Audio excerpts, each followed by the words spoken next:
Channel sina tabiriba khwai pumnamakpu taramna okshabaga loinana ngasi sumau sagum mayamgi awa pothabada ngaihakta oirabasu mateng pangjaba oina Akiba Ahing haiba wari amakhak puduna laksari wari si mayam pun hamuk taminarasi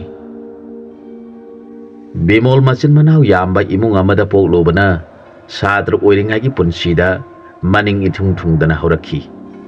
honaba kanbo ibana thabak macha amadi phangjari Electricity Department da lineman gi thabakni ahan ba thabak changba matam adwai dadi magi mayum ga naknaba mafam amada posting tarambani adubu sai khara gi matungda arapa mafam amada posting tarakhi matam du mahak mayum mai kai panduna sai mangagi masano piyama amadi magi nupi sunitana angang mirolingai gi matamni thabak mafam du arapa da oibana mayumdagi sathok sasin tawbada awaba oirakpadagi quarter da leiragi khalakli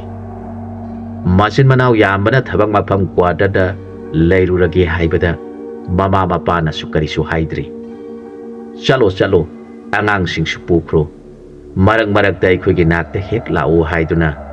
mama mapana su haibaduda bimol magi dupi angang puduna thabak mafam da leiruna basem sare magi nupi sunita su mapuroi bagi matung induna sasarani khalubada mathamoi du ngai jari makhoi masa nupi bemasu yamna harau jari bemagi school kana basu thabak mafam adwai da leiba school amada hekta ming selasi haina magi nupi sunita ga khanari numit habana phaba yengjaduna makhoi thabak mafam da lagle office ka hana pau phauna duna magi quarter pibi rabana bimol magi nupi angang du quarter tamna hekta puduna sanglakle mafam du quarter tara mukti pareng sana saduna leiri adubu saguidar gi family natana ataidi staff amata leitabana ihang hangna uri saguidar tomsa quarter singna leiri badugi gate ki hek manak thangbada magi nupi angang single leiminari bimol na quarter number 3 du hek yengbada khara nana ubadu da madu oina khankhibani saguida tomsana bimol bu ubada yamna harau jakhi ibungo bimol laglabra haijarakhi bimol na hoi khura ngasidagi hekta laksarabani phare nangi kagi sosi pukro nasa nupi sidi onthona nusikhreda maming na kari kauriba khura be mahaina hekta thole adu khura isanu pigi khara phagadawa school amata khanasi khurana mafam sida leirabanina khuraga tanadrabadi aidi kari amata khangdre hoi hayeng ningthina khanarasi ngasidi ahan balakpanina nakhoi gi kadu loisinaba tawrasi nangna leirani haibaduda aina di kado sengdokhrabani adubu kari tawsige haibadu nakhoina sangduni yenglaga hekta hairau hoi khura ka singdu sangduna amukti yenglukige hairaga sakuidar dagi sodu lowduna makhoi ahum langminare sakuidana leiribaduna gate ki machindani mana leigadori basina sakuidana leiribadu dagi fitchama dagi khara hena lapkadoba mafamni mana leigadori ba quarter dugi mamangda boroi pambi phajakhraba masu hauri heg yengbada leibada nungaigadoba mali lao sunita nasa nupiga sangminaraklo ai sho hanglage ai khoina leigadoriba quarter du asida leire haiduna bimol harau sangsin khiduna thongi sodu hangi hek tawbada masada khangin ilakpaduna dorakhi bimol swai lawi adubu bus tongduna lakhibaduda makok ngarpo oroboi khanduna sodo dum hangli lao sanglasi haiduna ka manungda sangminarakle makhoina purakpa pochai singdu ka manungda honjelaba matungda sunita thuna mafi maron hongduna saguidana thongjenda ngaduna thambiramba sumchitu paiduna lamtudu ningthina sisinjari bemadi magi laidi du paiduna thongjen bana sanari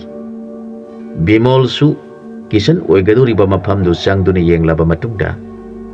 makhoina purakhiba sana thaknaba amadi kolik singdu honjeli Mama mapa animak mana thokpa thabaksing numit tadringaida loisilhaunaba honari. Bema laidi du paiduna luktharaga sanarambadagi kanagumba ama lakpagi sanin phangbaduda mapalomda phat yengtholakpada furit yaudaba khudai setpa masamsu sangkhrabani pa ama leplaga bemada sangtrit sangna yengduna leirambadu hek ubada bemadu khangladuna mama bu khangkau kauduna kablakli masanupina khangkak kablakpaduda Sunita khangkrek khangduna bemagi nakta sensilagli Bimol su taha taha kisan oigadoriba mafamdudagi senthoragli Sunita pakana bema kaidaurage nana kablibadupu bema kapna boroi makhongduda makhut thinduna mama adagi boroi makhong sidagi nipa amana aibu sauna yenglakliba Bimol amadi Sunita boroi makhongduda khangeng yenglakhi adubu kanasu leiba udi Maduda Bimol na masanupida Bema karigino nangonda mina yenglaklaga kablibadubu laikai siki mising asum sanglakpa oirangani ipa lairibasidi karigino isana kiribadubu haiduna masanupibu themjanbikhi Sunita su mapuroi bana laikai gi mi asum sangramlaga chatkhiba oirini haibaduda karisu singnaba phaukhidri manasu hairai Bema mamaga babaga lairi sidi handak lakladine babana karigi laklibano hangangi sanaro mama su numit tadringai sida lamtusi amukta losilukige mama mapana adumna haibaduda bemasu laididu amuk sanaba hokre numisu tasilagli Bimol amadi Sunita makoina honaribadu losilagli Sunita sak thongnaba haiduna sakhumda changkhri Bimol masanupiga mayagi kaduda ngahak phamduna pothari yana khada karigumba migumba mana dung sienbadungna tawrakhi Sunita makhondu tabada mapuroibagi manakta parap laktuna moi mapa karinu khangdi yana khada mina sienbadungna tawba makhona matari basibu haina pakana haijaki Bimol thoina khanjiluba tawdana Hera karisu oiroida sandum oiramgani nang bemaga leiramu ai yenglukige hairamlaga tos light ama paiduna mapanda thokre mana tos light paijabagi wani electric bulb na pungan ngan banina tos light ki thoina mathau tadre karisu leiramkhidi Bimol imungda amuk changlakuna hera mama kaisu leiteda nang nei pa pakat pasina Hura tom sa oisu kwata koloni sida leiribasidi saktu dum losiluro Sunita su sasan oiramgani khanjaduna sakhumda changlaktuna thong thakpadu losinjari adumaina numidang duma haukhri nongaladuna Bimol su sai sing sajaraga office ngaihak yoramlaga sakwida tom saga tanaduna school amada masanupigi emission tawjari makoida tholiba thodok-singsi numit khudingi tawba nattabanina karisu khanjiluba tawdana matam kharadi nungaina quarter dura leiminare Bimolna office satringaida masanupibu school da thilamlaga office ta amuk chatkhi Sunita na masanupi amadi mapuroibabu halakpa ngaiduna leijai asumna leirakpana Sunita su hainabi oirakle numit kharaningi tungda sakwida tomsadu masang laktabadagi numidang wairamduda hospital da punaba langnari makhoisu tomsagi manakta parap chatle hura tomsa masanupi ani khak poksabani ahandudi mayum pankre masanupi atombi malabi sitamli idomcha loidang na hospital da sanaba phiron kanna loshali malana hospital sanaba gari wairung na batawbududa ibe mala gari do ai hangbirurage haibaduda manasu hoi dada Bimol dadana hangbiruro aisu sanaba thorang toramlage haire Bimol taha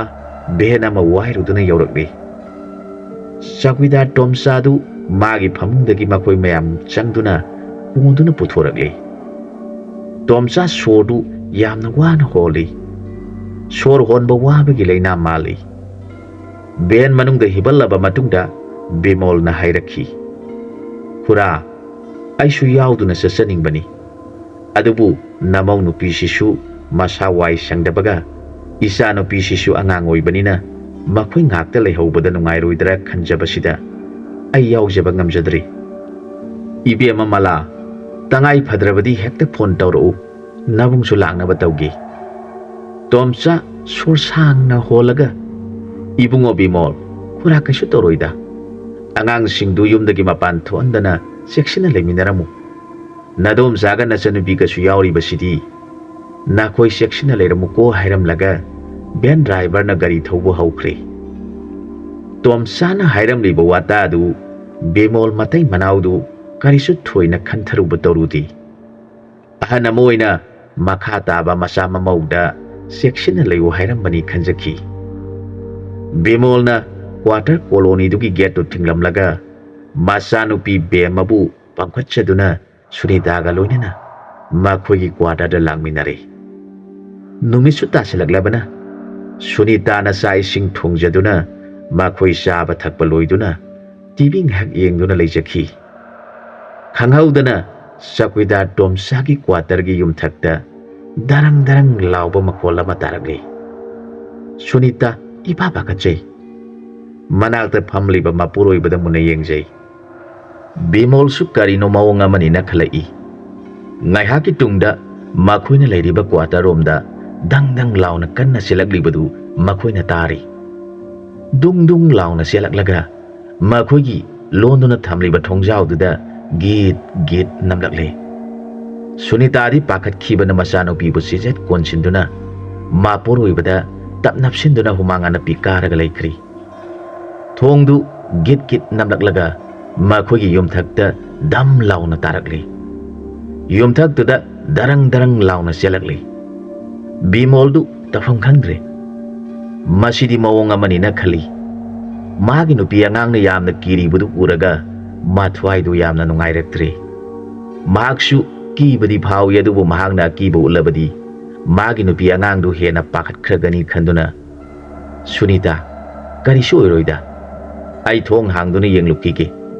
Nang simakigan kibasina hairaga matudi sungna haugalakhi. Bimol na haugalakpaduda Sunita mapuroibagi khudang tap paijaduna tamo mapan thokpigiganu tauribasi mawong amani haiduna khamle. Yumthakta darang launa selambadagi yena khada dup launa amuk tarakle. Quarter gi akoibada dung launa amuk selakle. Sunita du ngasai Tomsana hospital salamdaida yumdagi mapan thoktana section layu hairambadu khangning lakhi. Tamo ngasai khurana hairambadu masi oiragani. Aikhoidi khangdabani na isam samna khalubani. Haujipo aikoi kari tawgadoribano. Bimol su wakan khamak lakhi. Hoine Sunita khurana hairambadu artha amadi leiriba janidana. Ngaikho nang aikhoigi tumpham kagi thongnaudu thongthinglamra. Sunita swai lawi. Tamo aidi khura Tomsa thinduraga halakpaduda thongnau lonbagi wakhallu kauthokluri. Haujipu kamaina tawgadoribano haiba. Bimol sor sangna honthai aduga hairakhi. Phare ai thinglurage haiduna phukhakolakhi. Sunita su tamo aikoi su laki tumpham kada oina leirurasi haiduna masanu pibu pamkhatuna Bimolgi matung ilakli. Makhoina haugatuna tumpham kaduda changlakpaduda quarter gi akoibada dung launa selambadu khangtok tokre. Bimolna Sunita karisu tawraroida lao haiduna kaduda changminarakli. Sunita di ki khibana masadu nikpadungna tawrokhi. Bimolgi phuritu paiduna tung ilagli.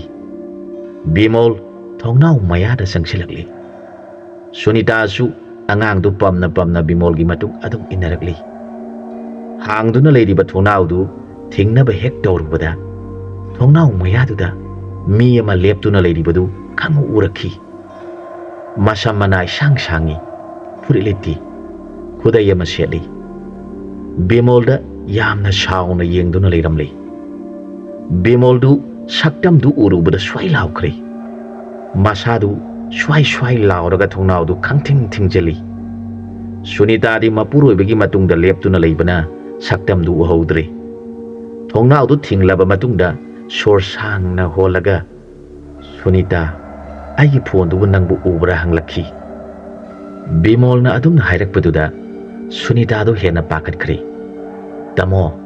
kaidorage na sadu kainuma itau tawraga phone hanglibadubu sunita pakatkanu kaisu tawdida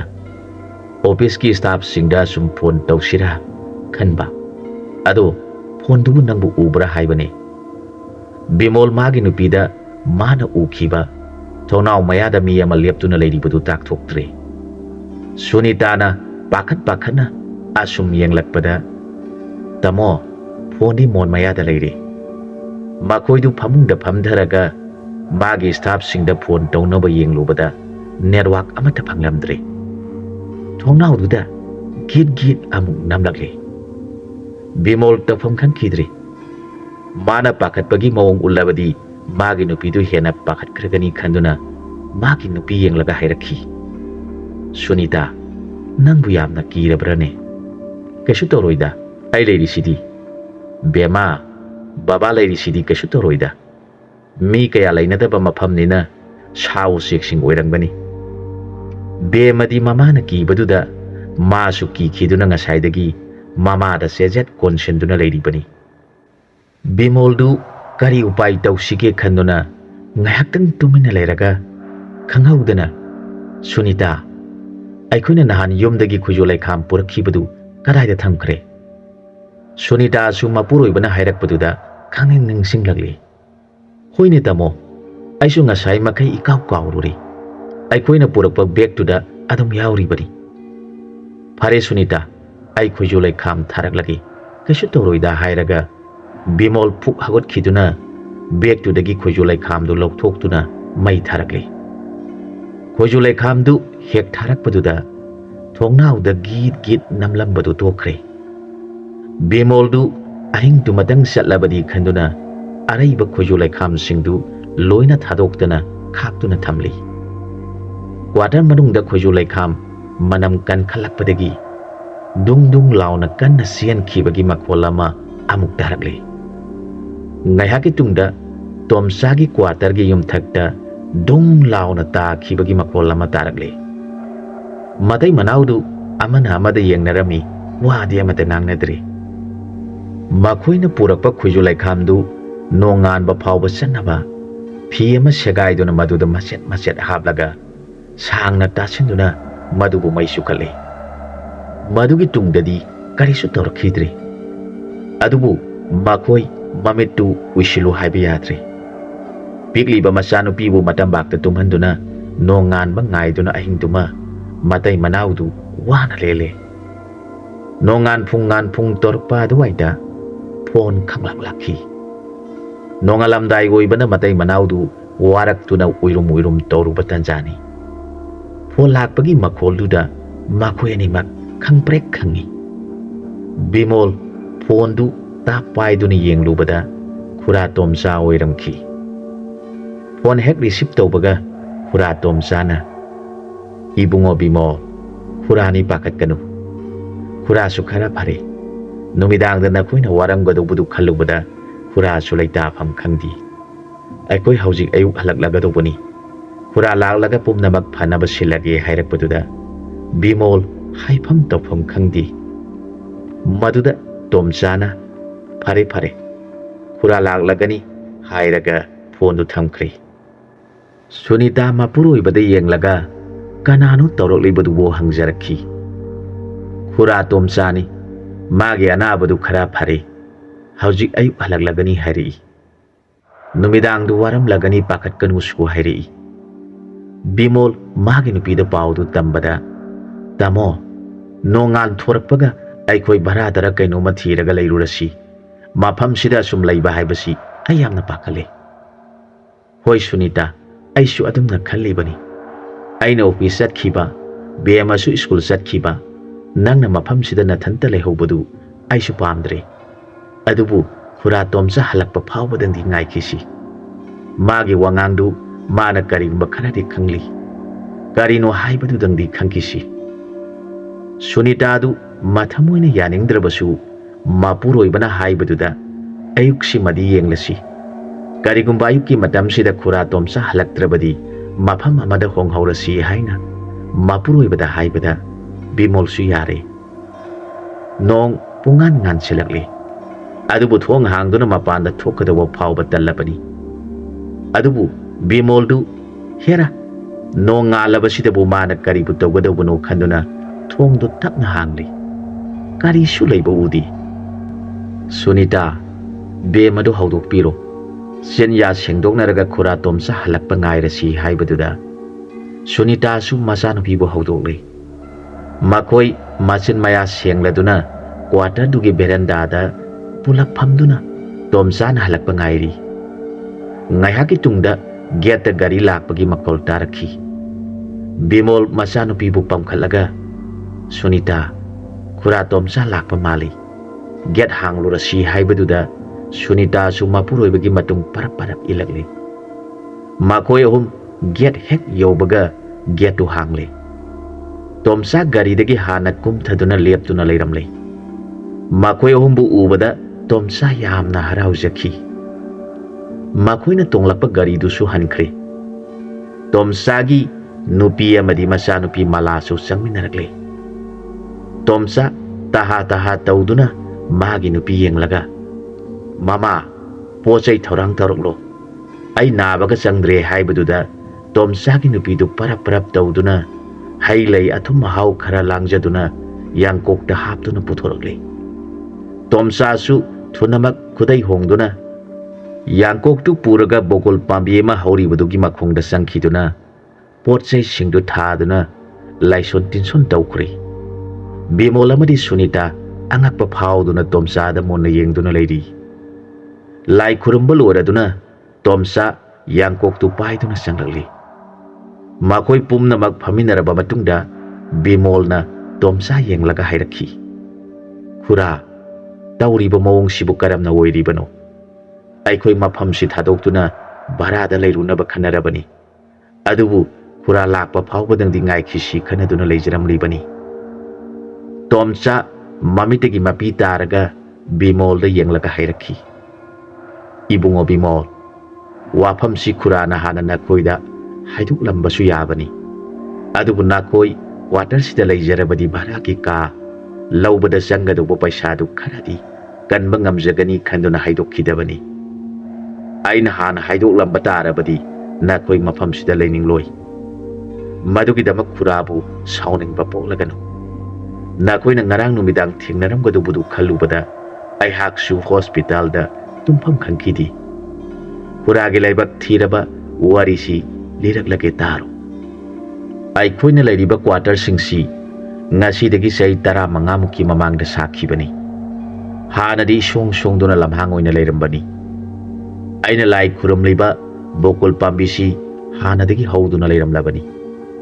ꯒꯣꯔꯃꯦꯟꯅ ꯀ꯭ꯋꯥꯇꯔꯁꯤꯡꯁꯤ ꯅꯤꯡꯊꯤꯅ ꯁꯥꯕ ꯍꯦꯛ ꯂꯣꯏꯔꯛꯄ ꯑꯗꯨꯋꯥꯏꯗꯗꯤ ꯀ꯭ꯋꯥꯇꯔꯁꯤꯡꯁꯤ ꯃꯤ ꯌꯥꯝꯅ ꯂꯩꯅꯔꯝꯕꯅꯤ ꯃꯍꯧꯁꯥꯗꯒꯤ ꯍꯧꯅ ꯕꯣꯀꯨꯜ ꯄꯥꯝꯕꯤꯅ ꯍꯧꯔꯤꯕ ꯃꯐꯝꯁꯤ ꯍꯦꯛ ꯌꯦꯡꯈꯤꯕꯗ ꯏꯁꯨꯛ ꯁꯨꯛꯇꯨꯅꯇ ꯂꯩꯕꯅꯤ ꯅꯣꯡꯃ ꯅꯨꯃꯤꯗꯥꯡ ꯋꯥꯏꯔꯝ ꯑꯃ ꯈꯨꯔꯥꯅ ꯃꯐꯝꯁꯤꯗ ꯂꯩꯔꯕꯅꯤꯅ ꯌꯦꯟꯁꯥꯡ ꯃꯅꯥ ꯃꯁꯤꯡ ꯈꯔ ꯊꯥꯅꯤꯡꯗꯨꯅ ꯕꯣꯀꯨꯜ ꯃꯈꯣꯡꯁꯤ ꯌꯣꯄꯥꯛ ꯄꯥꯏꯗꯨꯅ ꯇꯧꯔꯝꯃꯤ ꯃꯗꯨꯒꯤ ꯅꯨꯃꯤꯠꯇꯨꯗꯒꯤ ꯍꯧꯅ ꯈꯨꯔꯥꯒꯤ ꯂꯥꯏꯕꯛ ꯊꯤꯕ ꯍꯥꯏꯕꯗꯨ ꯑꯣꯏꯔꯛꯈꯤꯕꯅꯤ ꯑꯩꯅ ꯂꯩꯕꯥꯛꯇꯨ ꯑꯁꯨꯝ ꯇꯧꯔꯛꯄꯗꯨꯗ ꯎꯒꯤ ꯎꯄꯨ ꯃꯆꯥ ꯑꯃꯈꯛ ꯂꯩꯕꯥꯛ ꯃꯅꯨꯡꯗ ꯐꯨꯝꯗꯨꯅ ꯂꯩꯔꯝꯕ ꯊꯦꯡꯅꯈꯤ ꯑꯩꯁꯨ ꯎꯄꯨꯗꯨ ꯂꯩꯔꯝꯕꯗꯨꯗ ꯃꯅꯨꯡꯗ ꯀꯔꯤ ꯌꯥꯎꯔꯤꯕꯅꯣ ꯈꯪꯅꯤꯡꯗꯨꯅ ꯂꯩꯕꯥꯛ ꯃꯅꯨꯡꯗꯒꯤ ꯂꯧꯈꯠꯂꯦ ꯂꯣꯜꯂꯝꯕ ꯁꯣ ꯃꯆꯥꯗꯨ ꯑꯩꯒꯤ ꯌꯣꯄꯥꯛꯇꯨꯅ ꯀꯛꯇꯪ ꯊꯥꯕꯗ ꯅꯥꯟꯊꯣꯛꯂꯦ ꯃꯗꯨꯗꯒꯤ ꯎꯄꯨꯗꯨ ꯍꯥꯡꯗꯣꯛꯂꯨꯕꯗ ꯌꯥꯝꯅ ꯃꯜꯂꯕ ꯂꯥꯏꯔꯤꯛ ꯃꯆꯥ ꯑꯃꯈꯛ ꯌꯥꯎꯔꯝꯈꯤ ꯃꯁꯤꯕꯨ ꯀꯔꯤꯅꯣꯅꯦ ꯈꯟꯗꯨꯅ ꯕꯣꯀꯨꯜ ꯃꯈꯣꯡꯗꯨꯗ ꯐꯝꯗꯨꯅ ꯂꯥꯏꯔꯤꯛ ꯃꯆꯥꯗꯨ ꯍꯥꯡꯗꯣꯛꯇꯨꯅ ꯑꯍꯥꯟꯕ ꯂꯩꯃꯥꯏꯗꯨ ꯄꯥꯔꯨꯔꯦ ꯑꯩꯅ ꯑꯍꯥꯟꯕ ꯂꯩꯃꯥꯏꯗꯨ ꯍꯦꯛ ꯄꯥꯔꯨꯕꯗ इखंग खंगहौदना बोकुल पांबीगी यामलबा मसा मरक्तगी इनाक्ता करिनो खंगदबा अमा पोद्रुप लाउना तारखी आई स्वाई लाउखरे करिनो खंदुना लैरिक येंगलबा इमिट अनिसी लैदुना येंगलुबदा मसा मना सोंख्रबा Furi littaba khudai setpa ahn ama aingonda nokphet tawduna leptuna leiramle. Mabu hek urubada aihak pakhatkibana mafamduda adum lekthakre. Aina gyan mangduna taduna leibadu nadom saga ichanupiga sensilaktuna aibu kongkhatle. Watada leiriba mayamsu sensinaraktuna aibu laikanare. Mayamdu aigi mawongdu uraga aigi nakta taduna leiriba lairiktu sokpa kinabadagi soktre. Makoina aibu thangjelakpada lairiktudi kibadagi mafamduda adam thanamki. Aina gya lakpada aikhogi officer singsu laktuna leiramki. Aihak suaron parol londuna leire. Aigi inakta khudai setpa ahandu momon tawduna adam famduna leibaduda aina khanglaw lawrami. Adubu makoina di mi udabanina ai si mawong ama tawre khanare. Officer na ibu matam khara yumda thamlunaba nadom sada hairakpadagi nadom sana gari ama waiduna ichanupi aniga loinana aikhoi yumda chale. Aina yumda hankhiba numidangdu mafam si tamnabada quarter leiramba mi pumnamak kibana khangba ngamnakhidi.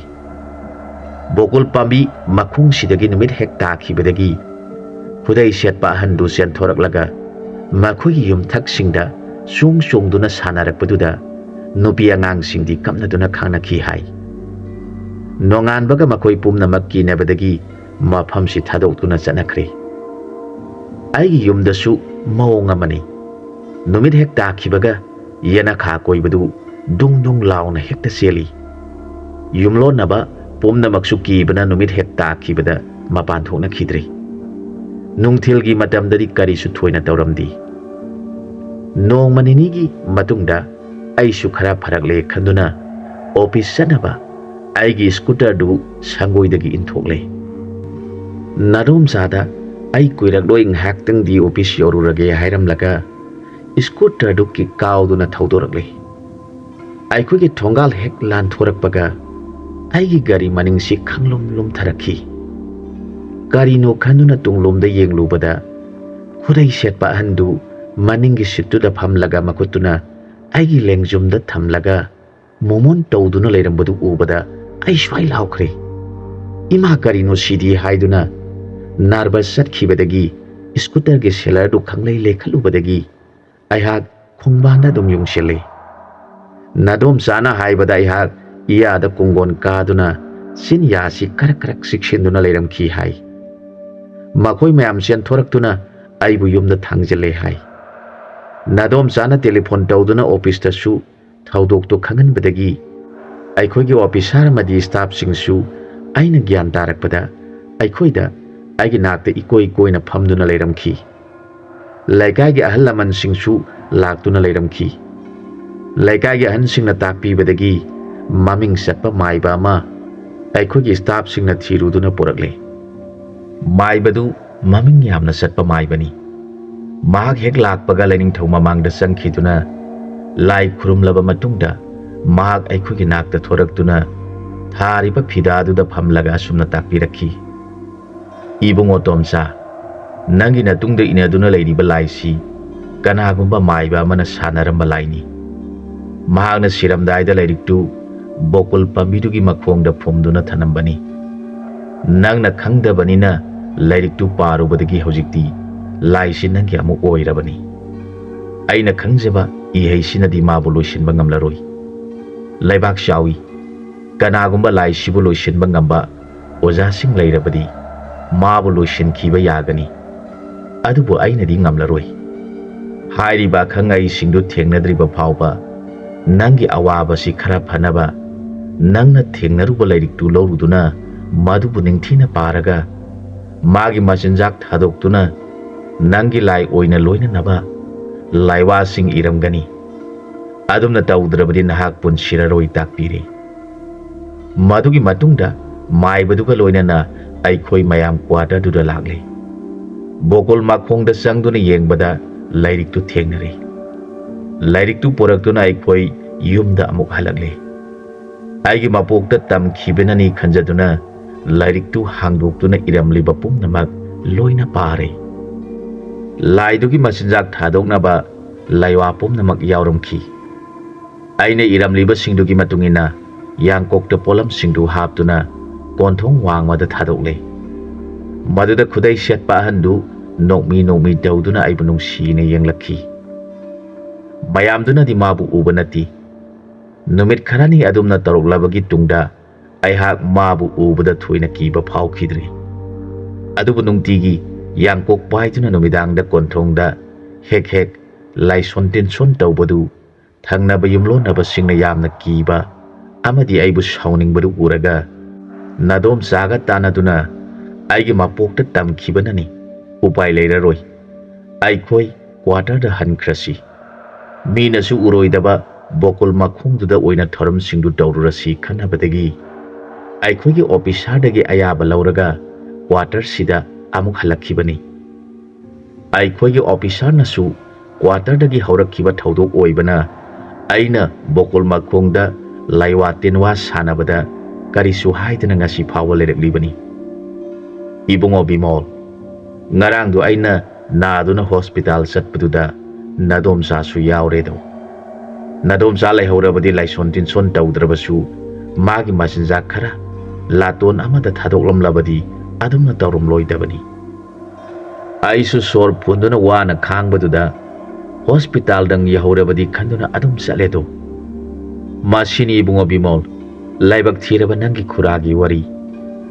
ꯂꯥꯏꯁꯤꯕꯨ ꯂꯣꯏꯁꯤꯟꯕ ꯉꯝꯕ ꯑꯣꯖꯥꯁꯤꯡ ꯊꯦꯡꯅꯗꯨꯅ ꯂꯣꯏꯁꯤꯟꯈ꯭ꯔꯒꯗꯤ ꯐꯔꯦ꯫ ꯃꯗꯨ ꯅꯠꯇꯕ ꯇꯥꯔꯕꯗꯤ ꯑꯩꯍꯥꯛꯅ ꯁꯤꯗ꯭ꯔꯤꯕ ꯐꯥꯎꯕ ꯂꯥꯏꯁꯤ ꯂꯣꯏꯅꯗꯨꯅ ꯍꯤꯡꯒꯗꯧꯔꯤꯕꯅꯤ꯫ ꯑꯩꯅ ꯁꯤꯔꯝꯗꯥꯏꯗ ꯂꯥꯏꯔꯤꯛꯁꯤ ꯂꯥꯏꯁꯣꯟ ꯇꯤꯟꯁꯣꯟ ꯇꯧꯗꯨꯅ ꯑꯃꯨꯛ ꯐꯨꯝꯗꯨꯅ ꯊꯅꯝꯒꯗꯧꯔꯤꯕꯅꯤ꯫ ꯋꯥꯔꯤ ꯄꯨꯝꯅꯃꯛꯇꯨ ꯇꯥꯔꯨꯔꯒ ꯕꯤꯃꯣꯜ ꯑꯃꯗꯤ ꯁꯨꯅꯤꯇꯥ ꯃꯈꯣꯏꯅ ꯋꯥꯈꯤꯕ ꯀꯤꯈꯤꯕ ꯄꯨꯝꯅꯃꯛꯇꯨ ꯈꯔ ꯀꯥꯎꯊꯣꯛꯄꯒꯨꯝ ꯈꯟꯖꯈꯤ꯫ ꯑꯗꯨꯕꯨ ꯃꯥꯒꯤ ꯅꯨꯄꯤ ꯁꯨꯅꯤꯇꯥꯅ ꯃꯁꯥ ꯋꯥꯏ ꯁꯪꯗꯅ ꯂꯩꯕꯅ ꯃꯐꯝꯗꯨꯗ ꯑꯁꯨꯝ ꯂꯩꯊꯕ ꯍꯥꯏꯕꯁꯤ ꯈꯨꯗꯣꯡ ꯆꯥꯔꯔꯣꯏ ꯈꯟꯖꯔꯛꯈꯤ꯫ ꯇꯣꯝꯆꯥꯕꯨ ꯌꯦꯡꯂꯒ ꯍꯥꯏꯔꯛꯈꯤ, ꯈꯨꯔꯥ, ꯋꯥꯔꯤ ꯄꯨꯝꯅꯃꯛꯁꯤ ꯇꯥꯖꯕꯗ ꯈꯨꯔꯥꯒꯤ ꯄꯨꯟꯁꯤꯒꯤꯗꯃꯛ ꯅꯆꯥꯒꯤ ꯊꯃꯣꯏꯁꯤ ꯄꯨꯕ ꯉꯝꯖꯗꯦ꯫ ꯑꯗꯨꯕꯨ ꯅꯃꯧ ꯅꯨꯄꯤꯁꯤꯅ ꯃꯁꯥ ꯋꯥꯏ ꯁꯪꯗꯅ ꯂꯩꯕꯅ, ꯃꯉꯣꯟꯗ ꯑꯀꯤ ꯇꯨꯖꯨꯡꯕ ꯐꯥꯎꯕꯁꯤ ꯐꯔꯣꯏꯗꯕꯅ ꯅꯆꯥ ꯉꯁꯤꯃꯛ ꯚꯔꯥꯒꯤ ꯀꯥ ꯑꯃ ꯊꯤꯗꯨꯅ ꯍꯣꯡꯗꯣꯛꯆꯈ꯭ꯔꯒꯦ꯫ ꯃꯁꯤꯗ ꯈꯨꯔꯥꯅ ꯅꯆꯥ ꯑꯩꯈꯣꯏꯕꯨ ꯋꯥꯔꯧꯕ ꯇꯧꯕꯤꯔꯒꯅꯨ꯫ ꯇꯣꯝꯆꯥꯁꯨ ꯃꯃꯤꯠꯇꯒꯤ ꯃꯄꯤ ꯇꯥꯔꯒ ꯍꯥꯏꯔꯛꯈꯤ, ꯏꯕꯨꯡꯉꯣ ꯕꯤꯃꯣꯜ, ꯏꯆꯥꯅ ꯈꯜꯂꯤꯕꯗꯨꯅ ꯆꯨꯝꯂꯒꯅꯤ꯫ ꯍꯧꯖꯤꯛꯃꯛ ꯅꯪꯒꯤ ꯁ꯭ꯇꯥꯐꯁꯤꯡꯗ ꯐꯣꯟ ꯇꯧꯈ꯭ꯔꯣ ꯍꯥꯏꯔꯕꯗ ꯕꯤꯃꯣꯜ ꯃꯥꯒꯤ ꯁ꯭ꯇꯥꯐꯁꯤꯡꯗ ꯚꯔꯥꯒꯤ ꯀꯥ ꯊꯤꯔꯛꯂꯣ ꯍꯥꯏꯈ꯭ꯔꯦ꯫ ꯄꯨꯡꯃꯨꯛꯀꯤ ꯇꯨꯡꯗ ꯃꯥꯒꯤ ꯁ꯭ꯇꯥꯐ ꯑꯃ ꯂꯥꯛꯇꯨꯅ ꯚꯔꯥꯒꯤ ꯀꯥ ꯉꯥꯡꯅꯔꯝꯂꯦ꯫ ꯂꯩꯕꯗꯁꯨ ꯌꯥꯝꯅ ꯅꯨꯡꯉꯥꯏꯒꯗꯧꯕ ꯃꯐꯝꯅꯤ, ꯉꯁꯤꯗꯒꯤ ꯂꯩꯕ ꯌꯥꯔꯒꯅꯤ ꯍꯥꯏꯔꯔꯦ꯫ ꯅꯨꯡꯊꯤꯜꯗ ꯚꯦꯟ ꯑꯃ ꯄꯨꯗꯨꯅ ꯂꯥꯛꯂꯒꯦ, ꯄꯣꯠꯁꯤꯡꯗꯨ ꯍꯣꯟꯃꯤꯟꯅꯔꯁꯤ ꯍꯥꯏꯔꯝꯂꯒ ꯆꯠꯈ꯭ꯔꯦ꯫ ꯑꯌꯨꯛꯀꯤ ꯆꯥꯛ ꯏꯁꯤꯡ ꯊꯣꯡꯗꯨꯅ ꯆꯥꯔꯕ ꯃꯇꯨꯡꯗ ꯃꯥꯒꯤ ꯁ꯭ꯇꯥꯐꯇꯨ ꯚꯦꯟ ꯑꯃ ꯄꯨꯗꯨꯅ ꯂꯥꯛꯄꯤꯔꯦ꯫ ꯄꯣꯠ ꯆꯩ ꯄꯨꯝꯅꯃꯛ ꯍꯥꯞꯀꯠꯂꯕ ꯃꯇꯨꯡꯗ ꯕꯤꯃꯣꯜ ꯆꯧꯀꯤꯗꯥꯔ ꯇꯣꯝꯆꯥꯕꯨ ꯅꯨꯡꯁꯤꯅ ꯌꯦꯡꯖꯔꯒ, ꯈꯨꯔꯥ, ꯑꯩꯈꯣꯏ ꯑꯃꯨꯛ ꯆꯠꯆꯔꯨꯈꯤꯒꯦ ꯍꯥꯏꯖꯔꯛꯈꯤ꯫ ꯇꯣꯝꯆꯥ ꯃꯄꯤ ꯏꯔꯥ ꯆꯦꯜꯂꯒ, ꯏꯕꯨꯡꯉꯣ ꯕꯤꯃꯣꯜ, ꯅꯈꯣꯏ ꯆꯠꯂꯣꯀꯣ ꯍꯥꯏꯔꯛꯈꯤ꯫ ꯒꯥꯔꯤꯅ ꯊꯧꯈꯤꯕ ꯃꯥꯏꯀꯩꯗ ꯇꯣꯝꯆꯥ ꯃꯄꯨꯛꯅꯤꯡ ꯅꯨꯡꯁꯤꯅ ꯌꯦꯡꯗꯨꯅ ꯂꯩꯖꯍꯧꯈꯤ꯫ ꯕꯤꯃꯣꯜ ꯑꯃꯗꯤ ꯁꯨꯅꯤꯇꯥ ꯃꯆꯥꯅꯨꯄꯤ ꯕꯦꯝꯃꯒ ꯂꯣꯏꯅꯅ ꯑꯅꯧꯕ ꯚꯔꯥꯒꯤ ꯌꯨꯝꯗꯨꯗ ꯁꯣꯔ ꯆꯥꯅꯤꯡ ꯇꯥꯅ ꯍꯣꯟꯖꯗꯨꯅ ꯄꯣꯊꯥꯖꯈꯤ꯫ ꯃꯇꯥꯡ ꯑꯁ꯭ꯋꯥꯏꯗ ꯋꯥꯔꯤꯁꯤ ꯂꯣꯏꯁꯤꯟꯖꯔꯦ꯫ ꯑꯅꯧꯕ ꯋꯥꯔꯤ ꯑꯃꯗ ꯃꯌꯥꯝꯒ ꯄꯨꯟꯅ ꯑꯃꯨꯛ ꯊꯦꯡꯅꯃꯤꯟꯅꯔꯁꯤ꯫